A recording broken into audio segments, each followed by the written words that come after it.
Control the kitchen chaos and streamline your back-of-house operations with Restaurant Technologies. Restaurant Technologies' total oil management solution is the end-to-end automated oil management system that delivers, filters, monitors, and recycles your cooking oil, taking the dirtiest job out of the kitchen and lets your employees focus on more important tasks. The total oil management solution helps prevent the burns, spills, slips, and falls that come from traditional oil management.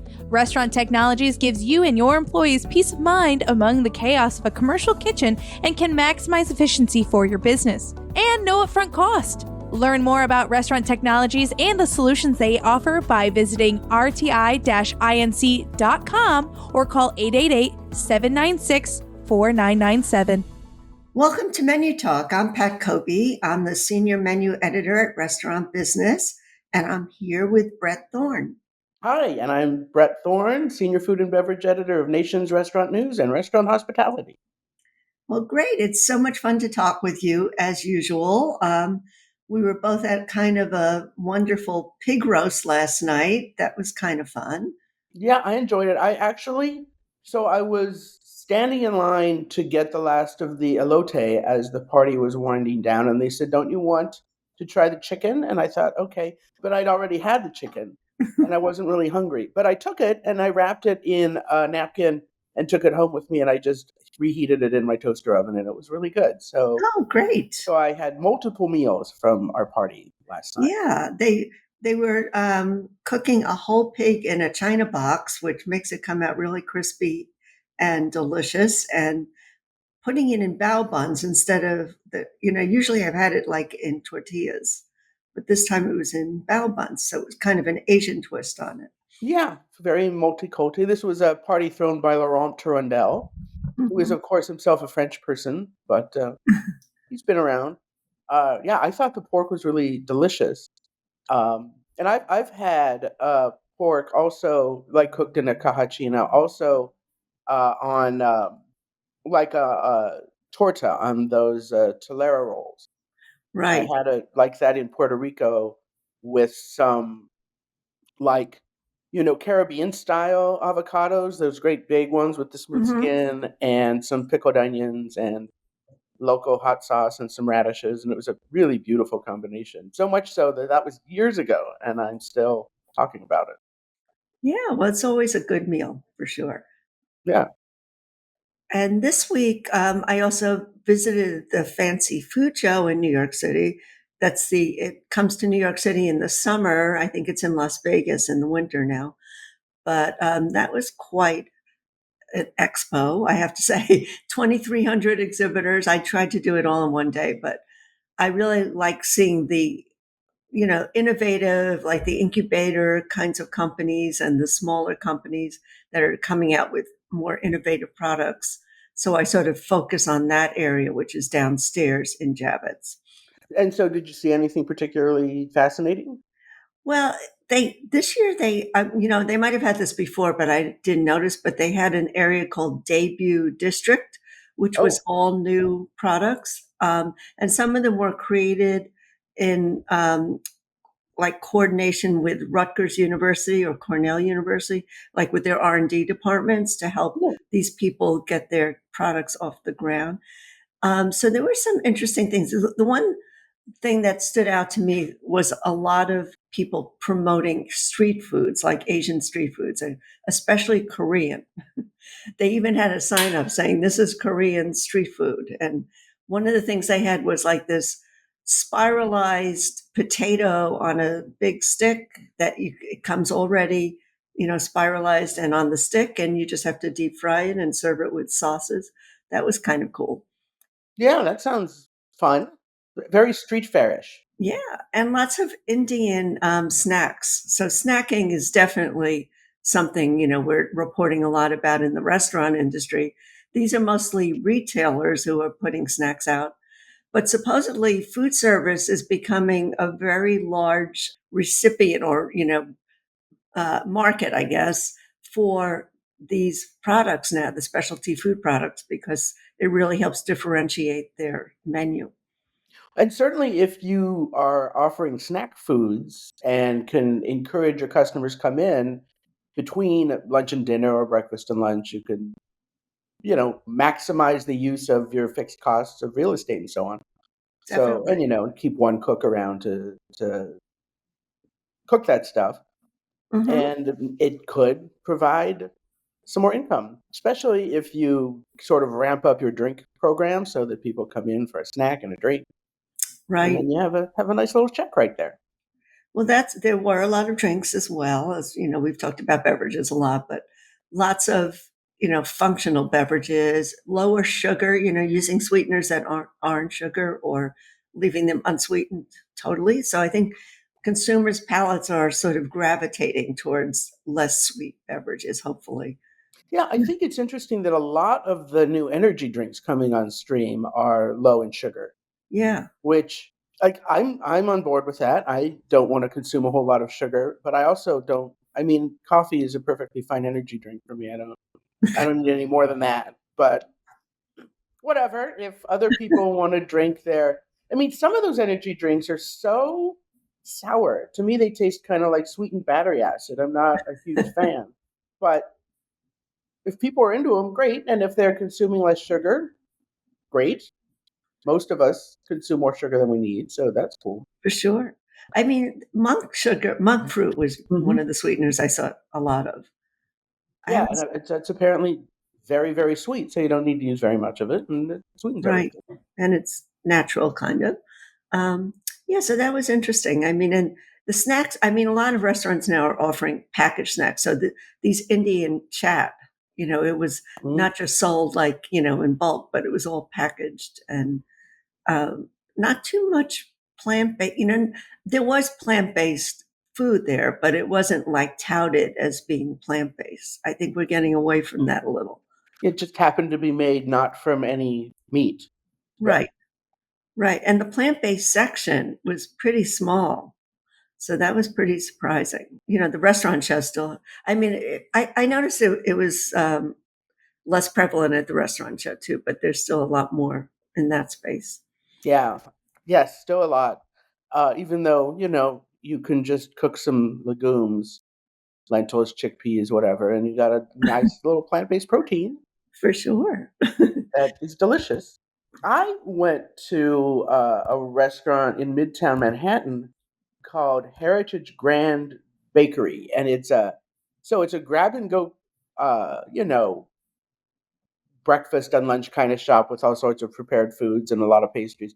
But also they have connected to it a couple of big wood burning pizza ovens and a full on restaurant serving sort of Italian ish, Middle Eastern kind of food. And one of the things that the owner, Lou Ramirez, is into is ancient grains, which is a term I don't really care for because a lot of grains are ancient. What do you mean by ancient grains? Right.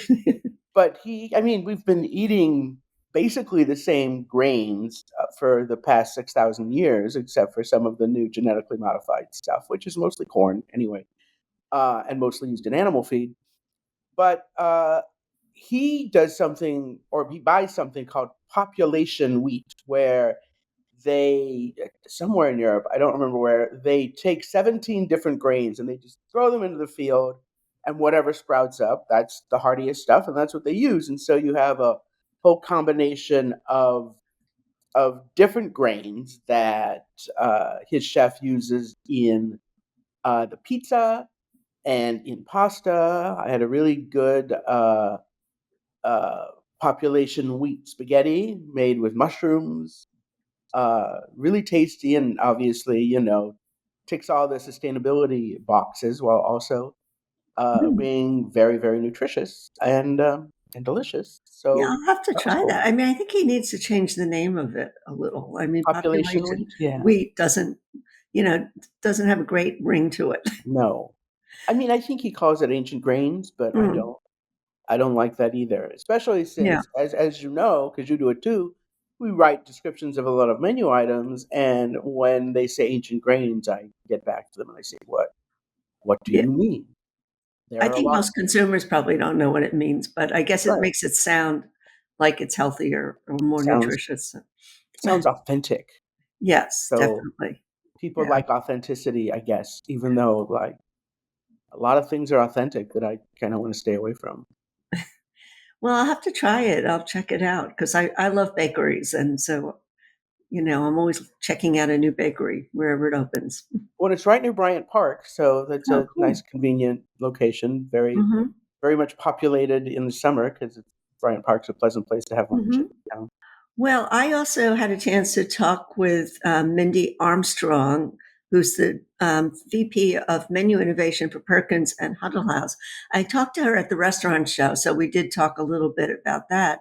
But she is really revitalizing the menus at Perkins and Huddle House, which are kind of two older brands, to say the least. Very middle American kind of brands. She also talked about the bakery at Perkins, speaking of bakeries, and how that kind of differentiates Perkins from some of the other players in that field, with, like IHOP and Denny's and some of the other family dining chains. So I'm going to play a clip.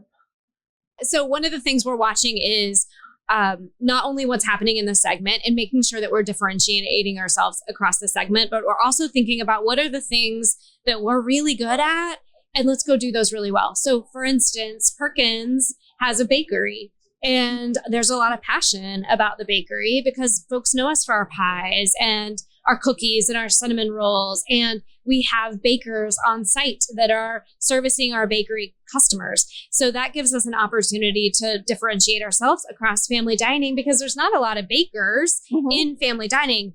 However, that's where we got to look at fast casual and how do we make sure that we're the first choice for a bakery occasion. So they are trying to do a fast casual concept as well, where you can grab and go some of these bakery items, which I think last year they started that, but I don't think it got off the ground until this year. So that's kind of interesting. And Perkins just launched a rebranding initiative, I believe, Mm-hmm.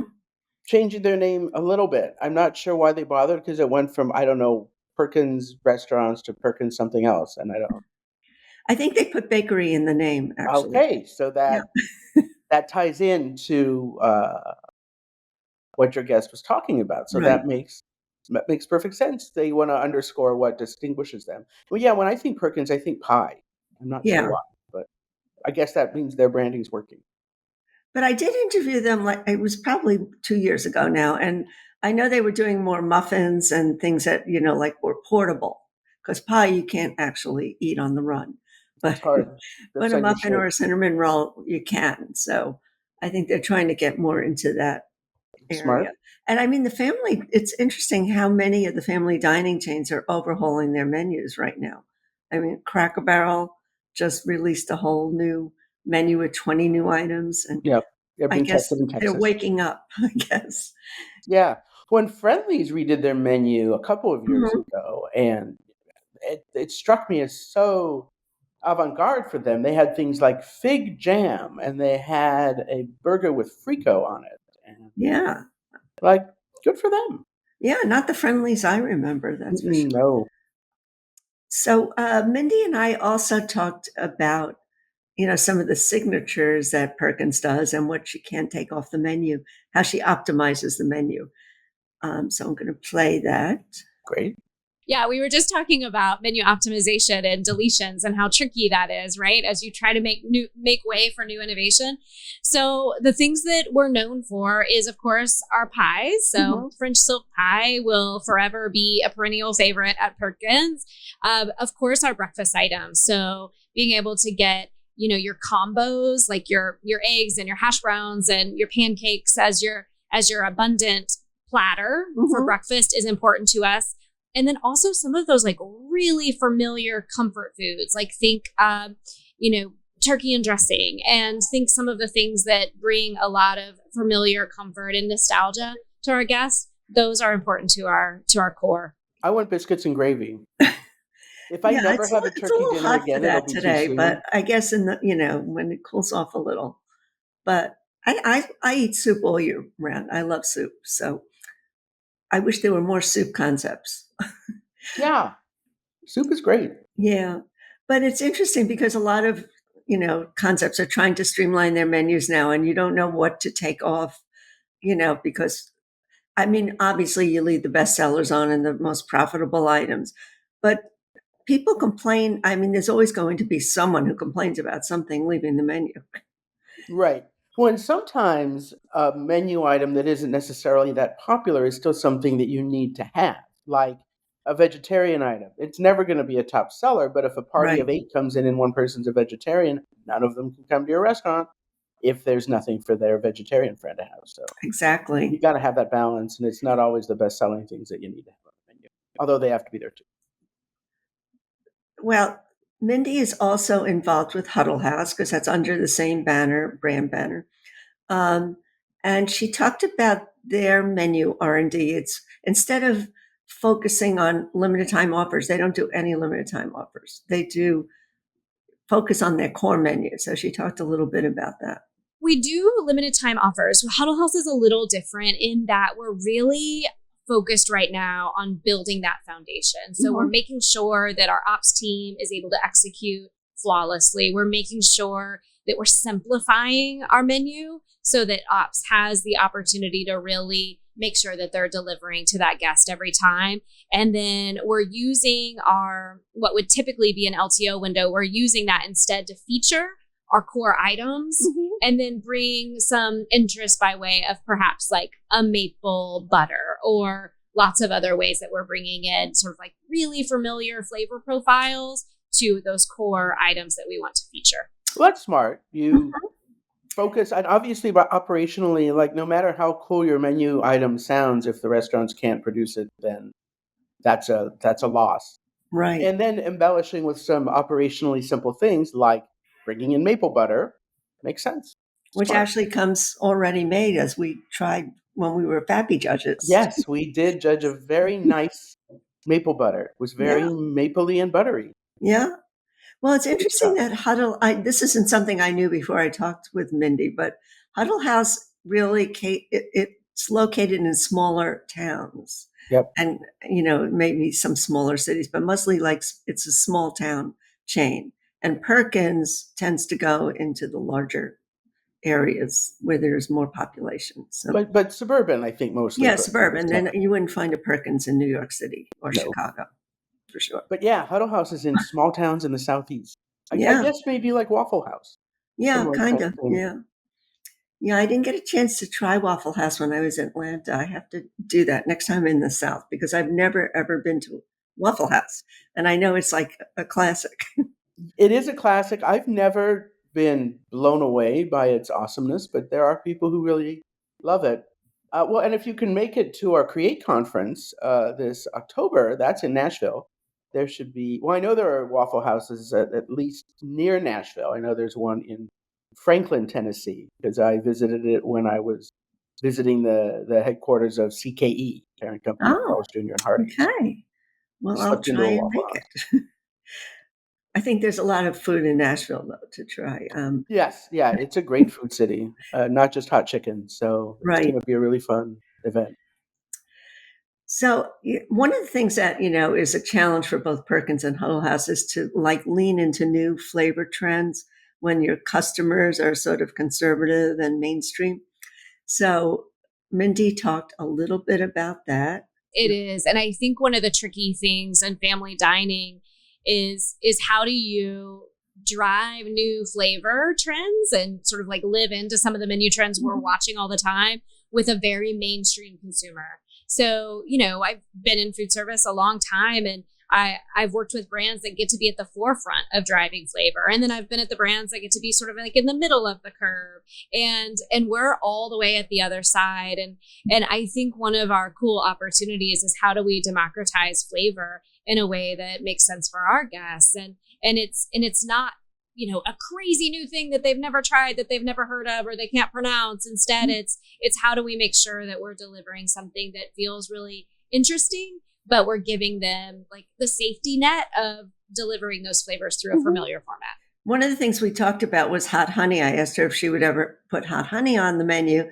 And she said they might serve it like as a side, or, you could ask for it as an option, but they would never make a menu item and incorporate hot honey into it. Well, a lot of that has to do with marketing and how you describe something. One of my favorite examples of that, this was like, I don't know, more than 20 years ago, there was a similar family dining chain called Country Kitchen that had a tres leches cake Mm. in the Midwest before the year 2000. Nobody bought it. Then they changed the name to a milkshake cake and they Mm. couldn't keep it in supply. Wow. And earlier this week, at Heritage Grand Bakery, the owner, Lou Ramirez, was telling me they tried to put on the menu a fungus pizza. They called it fungus pizza. Nobody ordered it. But obviously they meant mushroom pizza, so they changed it to mushroom. And it was a huge hit. Just depends on Yeah. what you call it. Fungus does not sound appealing. No. I mean, Technomic has done a lot of research on, menu descriptions, and it seems like just by reading the menu description, somebody can be pushed to purchase an item. And that's the kind of survey they do. They don't actually give the consumers the item to try or taste or tell them to go to the restaurant. They just give them the menu description, and you would be surprised at which ones compel someone to want to purchase that But particular food. but it also can be brand dependent. I remember again, years ago, 20 years ago, uh, Applebee's tried to test a three cheese lasagna or something like that. And they put the name in front of consumers without the Applebee's name. And the guest said, yeah, I like to have three cheese lasagna. But then they put Applebee's name on it. They said, no, I'm not getting three cheese lasagna from Applebee's because that was too creative for Applebee's. They didn't trust Applebee's to deliver on that. Well, it's not an Italian concept, so I Right. guess. Yeah. But those details matter, and certainly when you're developing your menu item, you have to understand both your audience and what they think of your company. Yeah. Well, then we talked about beverages because we can't have a discussion without talking about Oh, very beverages. important. They're so Yeah, good. beverages are important to us. So a couple of things, and I think of our beverage strategy and a tiered approach, which is like, what are the things we have to have as a breakfast player? So those sort of table stake, we got to have great coffee, we have to have great juice, we have to have things that guests want to have with their breakfast meal. And then teas and lemonades, I think, play a big role for us. Lemonade is really important to our guest. It's a high performer in our mix. And so how can we use lemonades as a way to drive check, but also just to bring in some seasonal news. So we've got strawberry right now. So a strawberry lemonade is an easy way into that.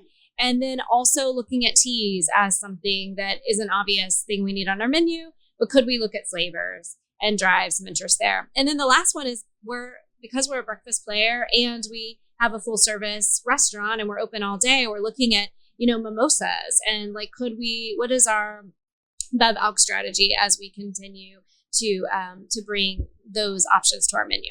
So I think these family dining places are getting into alcohol because they know that's what people want when they go out for brunch. Yeah, I mean, Cracker Barrel started moving into alcohol a few years ago. And First Watch just introduced, like a few weeks ago, their first spiked juice. I think it was a watermelon thing with I don't remember, probably vodka added, but some kind of alcohol added to it. And yeah, why not? I mean, the challenge, of course, is what market are you in, and whether you can get a liquor license, certainly. And every community has its own issues with that. I mean, in New Jersey, you have to wait for somebody to die before you can get a liquor license because they're all sold out. But Yeah. in other states, it's very easy. Yeah. Well, Or I know pretty First easy. Watch in Nashville, which maybe we could look at. It's a different kind of First Watch because they cater to a lot of the bachelorette parties. And so they do batched cocktails there. And they put them out for people to share. So I thought that was a really cool idea. Yeah, that's really smart to have Yeah. just pictures of mimosas for all those bachelorettes who brunch, because Nashville is the bachelorette capital of America. I know. It's so astounding because it never, it really evolved into that. Never was before. Right, and I wonder why. I'm not crapping on Nashville. Nashville's a fun city, but why did it become the capital? Well, I guess it's central, so it's easy to True. get to. And they have a lot of fun things going on Broadway, lots of music. They have those, those bar pedaling carts. I don't know if you've ever seen, but it's like a trolley where you pedal and you drink at the same time. Yeah, I've seen those. And they also have a lot of handsome country singers. True. Maybe Yeah. that's an appeal also, with Yeah. good voices. I think bachelorettes want to feel like they're cowgirls for a couple of days. So. Well, I don't think there have been cowboys in Tennessee in a really, really long time, but whatever. They do wear the hats. Yeah, they do. So we finished off by just talking about what's next, and Mindy had a little something to say about that.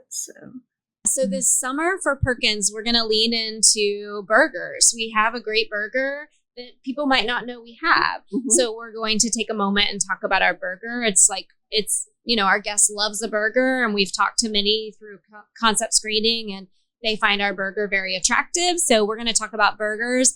And then for the fall season, we're going to dig into that portability question and offer some really indulgent sandwiches that we're excited for guests to try. They're in test right now, so they're doing well. And that's an opportunity for us to drive some really indulgent, comforting flavors by way of a ooey gooey melty sandwich.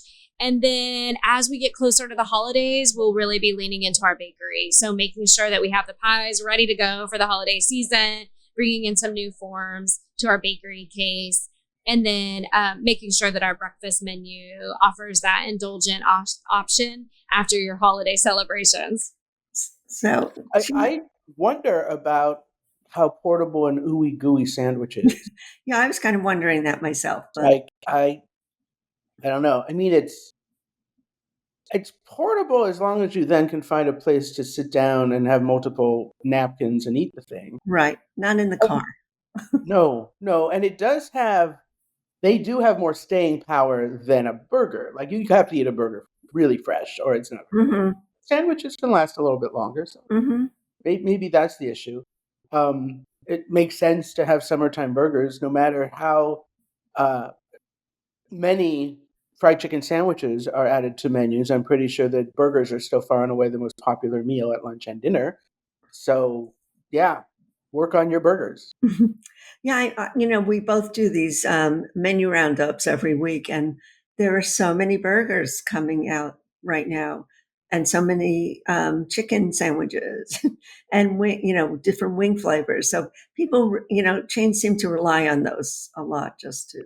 But as you reported on, also a lot of steak, especially at salad places. There's a lot of, which is interesting. I mean, Americans love steak, so I guess it's not that interesting. I think it's more that these places didn't have steak before. Yeah, definitely. Yeah, that was a fun story to do. But we're on to the next. So what's coming up for you this week? I don't know. I'm trying to think about what's happening in my world, and I know it's going to be a lot. I know I'm going to have a busy week, but I'm not sure what it is. So, well, it is a holiday week, so things are going to be a little quieter, I think. But maybe I'll get to continue to explore my new region of Brooklyn where I live and check out some Uzbeki and Georgian restaurants. And yeah. stuff. Do you ever go to the Nathan's hot dog eating contest? Well, I was actually a judge of the Nathan's hot dog eating contest for 3 years, and I think they haven't asked me, so I guess I'm not going to be this year. Because you live right near there now. I do. Wow. I wonder why they knocked me off the list. That hadn't even occurred to me. I judged it for 3 years. This year will be interesting because we don't know who's going to win. Right. Because Joey Chestnut got kicked off for shilling for plant-based hot dog. Right. We'll see what happens with that. Yeah, James Walker, who used to be with Nathan's, he was on my panel at Menu Directions, and we talked about that. He said Joey is really upset about this. Well, read the fine print. Yeah. Before you sign a contract, I guess. Yeah. Well, it does provide the opportunity for a new star to emerge in the competitive eating world. So good luck to all the competitors. Yes, good luck. We'll report back next week. Control the kitchen chaos and streamline your back-of-house operations with Restaurant Technologies. Restaurant Technologies' total oil management solution is the end-to-end automated oil management system that delivers, filters, monitors, and recycles your cooking oil, taking the dirtiest job out of the kitchen and lets your employees focus on more important tasks. The total oil management solution helps prevent the burns, spills, slips, and falls that come from traditional oil management. Restaurant Technologies gives you and your employees peace of mind among the chaos of a commercial kitchen and can maximize efficiency for your business. And no upfront cost. Learn more about Restaurant Technologies and the solutions they offer by visiting rti-inc.com or call 888-796-4997.